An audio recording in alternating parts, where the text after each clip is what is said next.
जय हिंद।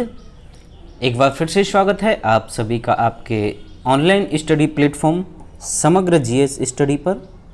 और आज आपके बीच पुनः उपस्थित हुआ हूँ यूपी पुलिस के लिए एक शानदार प्रैक्टिस सेट के साथ, जिसमें कि हम आपको हिंदी के टॉप 50 क्वेश्चंस कराएंगे। ठीक है ना, टॉप 50 क्वेश्चंस जो कि आपके एग्ज़ाम के लिए काफ़ी महत्वपूर्ण साबित होंगे। दोस्त, कहा जाता है कि उम्मीद, हमें जीवन में उम्मीद कभी नहीं छोड़नी चाहिए। ठीक है ना, यदि वाकई आपको आपकी मंजिल से मोहब्बत है, फिर चाहे वो कोई चीज़ हो, कोई व्यक्ति हो या कोई आपकी ख्वाहिश हो,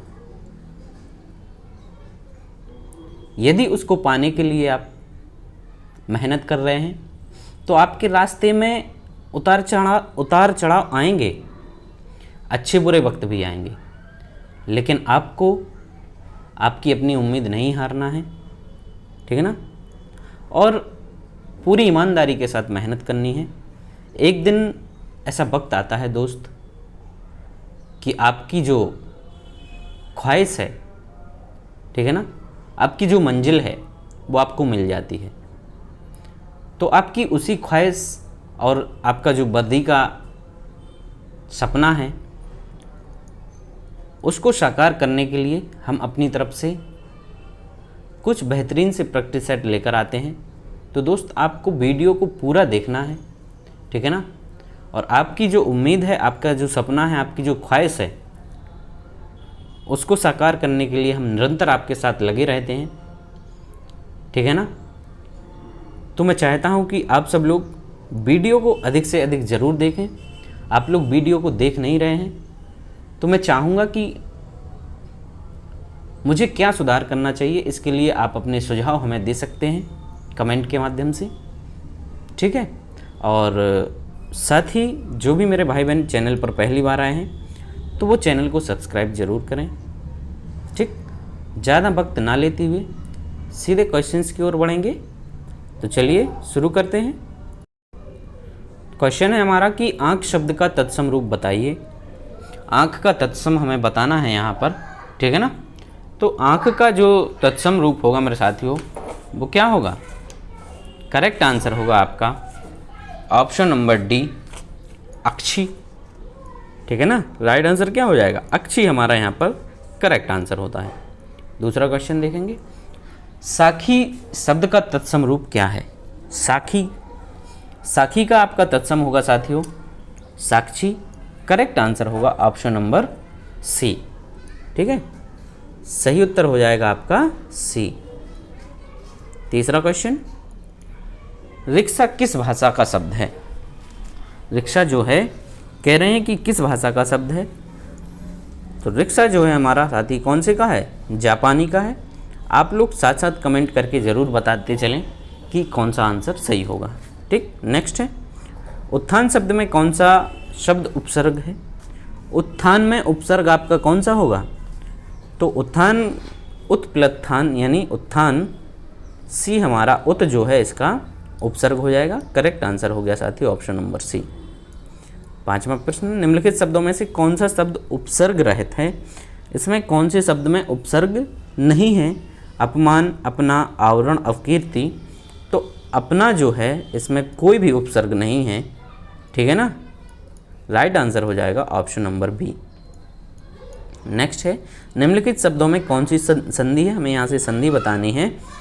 महर्षि में संधि आपकी कौन सी होगी? महर्षि में कह रहे हैं कि कौन सी संधि होगी? तो महर्षि जो है आपका स्वर संधि का उदाहरण है। राइट आंसर हो जाएगा साथियों ऑप्शन नंबर ए। नेक्स्ट है, स्वागतम में कौन सी संधि होगी आपकी? स्वागतम में कह रहे हैं कि कौन सी संधि होगी? शु प्लस आगतम, स्वागतम, यण संधि हो जाएगी। राइट आंसर हो गया ऑप्शन नंबर बी। ठीक है, शु प्लस आगत यानी स्वागत, और माँ इसमें लास्ट में जुड़ा हुआ है। नेक्स्ट है, निम्नलिखित शब्दों का शुद्ध संधि विच्छेद चुनिए। अब यहाँ पर हमें इनका शुद्ध संधि विच्छेद चुनना है। जगदीश का संधि विच्छेद क्या होगा? तो जगदीश में आपकी होगी व्यंजन संधि और संधि विच्छेद हो जाएगा इसका जगत प्लस ईस। करेक्ट आंसर हो गया ऑप्शन नंबर ए। 9वां क्वेश्चन, महोत्सव का संधि विच्छेद बताना है, क्या होगा? तो महोत्सव का संधि विच्छेद होता है मेरे साथियों महा प्लस उत्सव। कौन सी संधि होगी? कमेंट करके आप लोगों को बताना है। 10वां क्वेश्चन, यशोदा का संधि विच्छेद क्या होगा? तो यशोदा में आपकी कौन सी होगी? विसर्ग संधि होगी। करेक्ट आंसर हो जाएगा यसा प्लस दा। राइट आंसर होगा साथियों ऑप्शन नंबर बी। नेक्स्ट है, निम्नलिखित शब्दों में प्रयुक्त समास का नाम बताइए। सप्ताह में कौन सा समास होगा? सप्ताह में आपका कौन सा समास होता है? तो सप्ताह में होता है, ये संख्यावाची है तो द्विगु समास होगा। राइट आंसर हो जाएगा ऑप्शन नंबर डी। 12वां क्वेश्चन है, रोग पीड़ित में आपका कौन सा समास है? तो रोग पीड़ित या रोग से पीड़ित, तो सही आंसर होगा आपका कौन सा? तत्पुरुष समास। ऑप्शन नंबर डी यहाँ पर करेक्ट हो जाता है। 13वां है, कर्मधारय समास निम्नलिखित में से किस शब्द में है? कर्मधारय बताना है आपको, तो है जो आपका लगता है जिस समास में वहाँ पर आपका होता है कर्मधारय। तो राइट आंसर हो जाएगा नीलोत्पल। ठीक है ना, नीलोत्पल में आपका कर्मधारय समास होगा। राइट आंसर हो गया ऑप्शन नंबर सी। 14वां क्वेश्चन, द्वंद्व समास निम्नलिखित में से किस शब्द में है? द्वंद्व समास आपका यहाँ पर किस में होगा? तो द्वंद्व में हम जानते हैं कि बीच में आपको योजक चिन्ह मिलता है, ठीक है ना, और साथ ही जो शब्द होते हैं वो आपस में एक दूसरे के विरोधाभासी होते हैं या विपरीत होते हैं, है ना। तो करेक्ट आंसर हो जाएगा यहाँ पर आपका जय पराजय। ऑप्शन नंबर ए सही उत्तर हो जाता है। 15वां क्वेश्चन, द्विगु समास निम्नलिखित में से किस शब्द में है? तो हम जानते हैं कि जहाँ पर संख्यावाची आपको शब्द मिले वहाँ पर आपका समास जो है वो द्विगु समास होता है। तो ऑप्शन नंबर सी चौराहा दिया गया है, ये हमारा करेक्ट आंसर हो गया। 16वां क्वेश्चन देखेंगे, दावाग्नि शब्द का अर्थ क्या है? दावाग्नि शब्द का अर्थ क्या है? तो दावाग्नि हो या दावानल एक ही बात होती है, आपने दावानल तो पढ़ा ही होगा, है ना। दावाग्नि या दावानल, तो दावानल कहते हैं हम लोग जंगल में लगने वाली आग को। तो राइट आंसर हो गया ऑप्शन नंबर सी, दावाग्नि किसे कहा जाएगा? जंगल में लगने वाली आग को कहा जाएगा। 17वां क्वेश्चन, किस शब्द का अर्थ मयूर होता है? ठीक है ना, तो मयूर मतलब मोर। मोर को और क्या कहा जाता है? तो मोर को हम लोग और क्या कहते हैं? केकी भी कहते हैं। राइट आंसर हो जाएगा ऑप्शन नंबर ए। आगे बढ़ते हैं, पुरंदर शब्द का प्रयोग किसके लिए होता है? तो पुरंदर जो शब्द है साथियों वो किसका पर्याय है? ये आपका इंद्र का पर्याय है। करेक्ट आंसर हो जाएगा ऑप्शन नंबर डी इंद्र। ठीक है ना। नेक्स्ट, इनमें से कौन सा शब्द पुष्प का पर्यायवाची नहीं है? पुष्प का पर्यायवाची आपका इनमें से कौन सा नहीं है? कुसुम तो होता है, सुमन भी होता है ना, और आपका प्रसून भी होता है। अनंग आपका पुष्प का पर्यायवाची नहीं होगा। तो करेक्ट आंसर हो जाएगा option number C. Next question देखते हैं। अब यहाँ पर निम्नलिखित वाक्य के लिए प्रयुक्त उचित शब्द चुनिए। हमें बताना है कि ज्ञान की प्राप्ति की इच्छा रखने वाले को हम लोग क्या कहेंगे? जिसे ज्ञान की प्राप्ति करने की इच्छा हो उसके लिए क्या कहेंगे? तो वही हो गया जानने वाला, जिसको जानने की इच्छा हो या ज्ञान की। तो ये हो गया आपका जिज्ञासु। ठीक है ना। करेक्ट आंसर हो गया आपका ऑप्शन नंबर सी।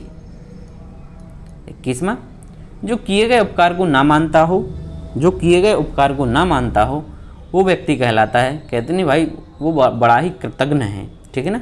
और जो किए गए उपकार को मानता है उसको हम लोग कृतज्ञ कहते हैं। तो जो नहीं मानने वाला है वो ऑप्शन ए हमारा कृतज्ञ यहाँ पर सही हो जाएगा।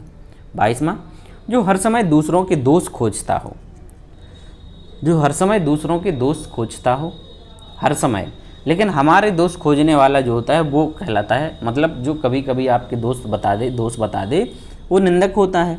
ठीक है ना। आलोचक भी होते हैं, लेकिन जो हमेशा ही दूसरों के दोष खोजता रहता है उसको हम लोग कहते हैं परछिद्रान्वेषी। राइट आंसर हो गया ऑप्शन नंबर डी।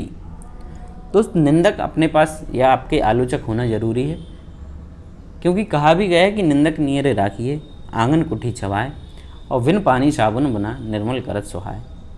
तो जो आपकी निंदा करते हैं उनको आप अपने आसपास रहने दीजिए, ठीक है ना, वो आपकी कमियों को सुधारते हैं। करेक्ट आंसर हो जाएगा आपका यहाँ पर ऑप्शन नंबर डी। 23वां है सौतेली माता के लिए प्रयुक्त शब्द क्या होगा। तो जो सौतेली माता होती है उसके लिए और हम लोग क्या कहते हैं, तो कहा जाता है उसे विमाता। क्या कहा जाता है, विमाता। करेक्ट आंसर हो गया ऑप्शन नंबर ए।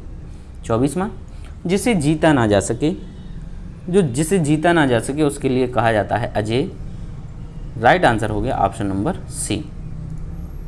25वां जो इंद्रियों से परे हो उसे क्या कहेंगे। जो इंद्रियों से कैसा हो, परे हो, तो उसके लिए एक शब्द होता है आपका जितेंद्रिय, ठीक है। इंद्रियों से परे हो या जिसने इंद्रियों को जीत लिया हो, तो करेक्ट आंसर हो गया आपका जितेंद्रिय। नेक्स्ट, रिक्त स्थान की पूर्ति सही विकल्प से कीजिए। ताजमहल ... का अद्भुत नमूना है, ठीक है। तो ताजमहल कौन सी कला का अद्भुत नमूना है। ताजमहल कह रहे हैं कि ... का अद्भुत नमूना है। ताजमहल है आपका स्थापत्य कला का अद्भुत नमूना। करेक्ट आंसर हो जाएगा ऑप्शन नंबर डी, ठीक है ना। चलिए आगे बढ़ेंगे। ईश्वर की कृपा से मूक भी ... हो सकता है, ठीक है ना। तो मूक का मतलब जो बोल ना पाता हो। यदि ईश्वर की कृपा सही रही तो मूक भी कैसा हो सकता है, वाचाल हो सकता है, यानी बोलने वाला बन सकता है। करेक्ट आंसर हो गया ऑप्शन नंबर सी। 28वां मंदिर में ... मिलता है। क्या मिलता है मंदिर में, तो मंदिर में आपको प्रसाद मिल जाता है, प्रसाद मिलता है। करेक्ट आंसर हो गया ऑप्शन नंबर डी। मनुष्य एक ... प्राणी है। मनुष्य कैसा प्राणी है, तो मनुष्य जो है कह रहे हैं कि सामाजिक है, ऐतिहासिक है, प्रशासनिक है या व्यवहारिक है। तो आपके अनुसार कैसा है बताएं आप लोग। सही उत्तर तो हम बता ही रहे हैं, मनुष्य जो है वो एक सामाजिक प्राणी है। करेक्ट आंसर हो जाएगा ऑप्शन नंबर ए। 30वां क्वेश्चन, राम कलम से लिखता है, वाक्य में किस कारक का प्रयोग हुआ है। कर्ता ने कर्म को करण से जो है विभक्ति आपकी यहाँ पर आई है, तो करण कारक हो जाएगा। करेक्ट आंसर कौन सा होगा, ऑप्शन नंबर ए, ठीक है। करण कारक यहाँ पर आपका प्रयोग किया गया है। नेक्स्ट है, जो विद्वान होते हैं वे विनयी होते हैं, निम्न में से कौन सा वाक्य है ये। जो विद्वान होते हैं वे विनयी होते हैं, तो कैसा वाक्य है, सरल आपका वाक्य ये है नहीं, मिश्र वाक्य है। करेक्ट आंसर हो गया ऑप्शन नंबर बी। 32वां क्वेश्चन, निम्नलिखित वाक्यों में से शुद्ध वाक्य का चयन कीजिए। पढ़ते हैं। विजय लिखती लिखती सो गया, ये गलत हो गया। विजय लिखता लिखता सो गई, ये भी गलत है। विजय लिखता लिखता सो गए, ये भी गलत है। और विजय लिखते लिखते सो गया, डी वाला जो है राइट हो गया। आगे बढ़ते हैं। निम्नलिखित वाक्यों में से शुद्ध वाक्य का चयन कीजिए। बस नदी पर गिर पड़ी, बस जो है नदी पर गिर पड़ी, गलत हो जाएगा। बस नदी पर में गिर पड़ी, ये भी गलत हो गया। बस नदी में गिर पड़ा, ये गलत हो गया। बस नदी में गिर पड़ी, तो डी वाला जो वाक्य है वो आपका शुद्ध हो जाएगा। नेक्स्ट क्वेश्चन है, मुखमयंक सम मंजू मनोहर में अलंकार कौन सा है। मुखमयंक सम मंजू मनोहर में अलंकार कौन सा हो जाएगा, तो सम समान ये आपके शब्द मिल जाएं तो यहाँ पर आपका कौन सा अलंकार होता है, यहाँ पर हो जाएगा आपका उपमा अलंकार। करेक्ट आंसर हो जाएगा साथियों ऑप्शन नंबर बी, ठीक है ना। जानऊ जनु मानव मनहु उत्प्रेक्ष अलंकार, सम समान ये आपके होते हैं, तो होते कौन सा, उपमा अलंकार होता है। नेक्स्ट है, जहाँ कोई शब्द एक बार प्रयुक्त हो किंतु प्रसंग भेद से उसको एक से अधिक अर्थ हों, उसके एक से अधिक अर्थ हों, वहाँ अलंकार होता है। मतलब शब्द एक बार हो रहा है और उसके अर्थ जो हैं एक से अधिक हों, मतलब एक शब्द से कई अर्थ चिपके हुए हों। चिपकने के अर्थ में आपको पहले भी बताया है, वहाँ पर होता है आपका श्लेष अलंकार। राइट आंसर हो गया ऑप्शन नंबर ए, ठीक है ना। क्योंकि श्लेष कहा जाता था पहले, जो आपकी बाइंडिंग वगैरह होती थी बुक्स की, उसमें जो गोंद लगाई जाती थी उसको श्लेष कहा जाता था। श्लेष का मतलब होता है चिपकना, ठीक है। तो जहाँ एक शब्द के साथ एक से अधिक आपके अर्थ चिपके हो वहाँ पर श्लेष अलंकार होता है। 36 अंबर पनघट में डुबो रही तारा घट ऊँचा नांगरी में कौन सा अलंकार है, तो ये रूपक अलंकार है। कई दफ़े हम लोग इसको पढ़ चुके हैं। करेक्ट आंसर हो जाएगा ऑप्शन नंबर ए। 37 या अनुरागी चित्त की गति समझे नहीं कोय, ज्यों ज्यों बूढ़े श्याम रंग त्यों त्यों उज्ज्वल हुए इन पंक्तियों में कौन सा अलंकार है। ठीक, तो ज्यों ज्यों बूढ़े श्याम रंग त्यों त्यों उज्ज्वल हुए, यहाँ पर एक विरोधाभास की स्थिति बन रही है। ठीक है ना, कैसी स्थिति बन रही है, विरोधाभास की बन रही है। तो करेक्ट आंसर हो जाएगा हमारा ऑप्शन नंबर बी। बी मेरे साथ यहाँ पर राइट आंसर हो जाता है। कनक कनक ते 100 गुने मादकता अधिकाय, या खाए बोराए जग बा पाए बोराए। ठीक है, तो यहाँ कनक कनक शब्द का प्रयोग 2 बार हुआ है, लेकिन दोनों बार इसका जो अर्थ है वो कैसा है, अलग है। जब एक ही शब्द का प्रयोग कई बार हो, एक से अधिक बार हो, ठीक है ना, और उसका अर्थ आपको हर बार अलग अलग निकल के आए, तो वहाँ पर होता है यमक अलंकार। राइट आंसर हो गया ऑप्शन नंबर बी। 39वां, रहीमन पानी राखिए विन पानी सब सून, और पानी गए ना उबरे मोती मानस चून। इसमें अलंकार कौन सा है, तो इसमें जो अलंकार होता है साथियों वो होता है आपका श्लेष अलंकार। राइट आंसर हो गया ऑप्शन नंबर ए। 40वां, श्रृंगार रस का स्थायी भाव है, क्या होता है, तो श्रृंगार रस का जो स्थायी भाव होता है वो होता है आपका रति। ठीक है ना, रति होता है करुण रस का शोक, ठीक है ना, हास्य रस का हास, और भय जो होता है आपका भय होता है आपका किसका होता है, अरे भाई भय,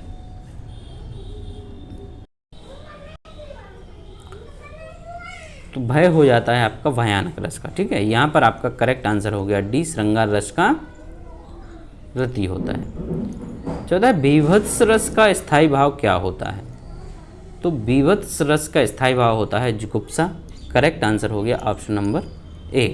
42, भरत मुनि ने कितने रसों की चर्चा अपने नाट्य शास्त्र में की थी, तो भरत मुनि के अनुसार जो रसों की संख्या होती है साथियों वो कितनी होती है, 8 होती है। करेक्ट आंसर हो जाएगा ऑप्शन नंबर सी।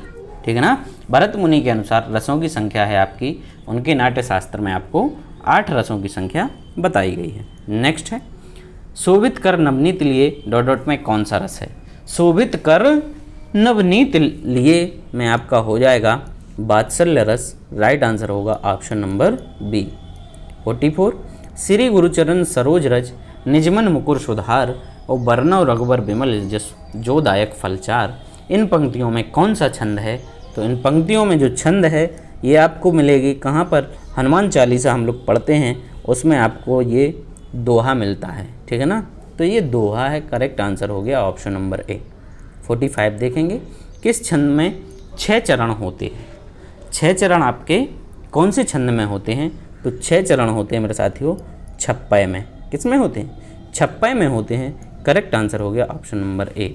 रोला के प्रत्येक चरण में कितनी मात्राएं होती हैं, रोला के प्रत्येक चरण में कह रहे हैं कि कितनी मात्राएं होती हैं, तो रोला के प्रत्येक चरण में आपकी 24 मात्राएं होती हैं। करेक्ट आंसर होगा साथियों ऑप्शन नंबर सी। 47, 9 2 11 होना मुहावरे का अर्थ क्या होगा, धोखे में पड़ना, निशाने पर लगना, निशाना बन जाना, या रफू चक्कर होना। तो 9 2 11 का अर्थ होगा रफू चक्कर होना। 48, छठी का दूध याद आना मुहावरे का अर्थ है सुध भूल जाना,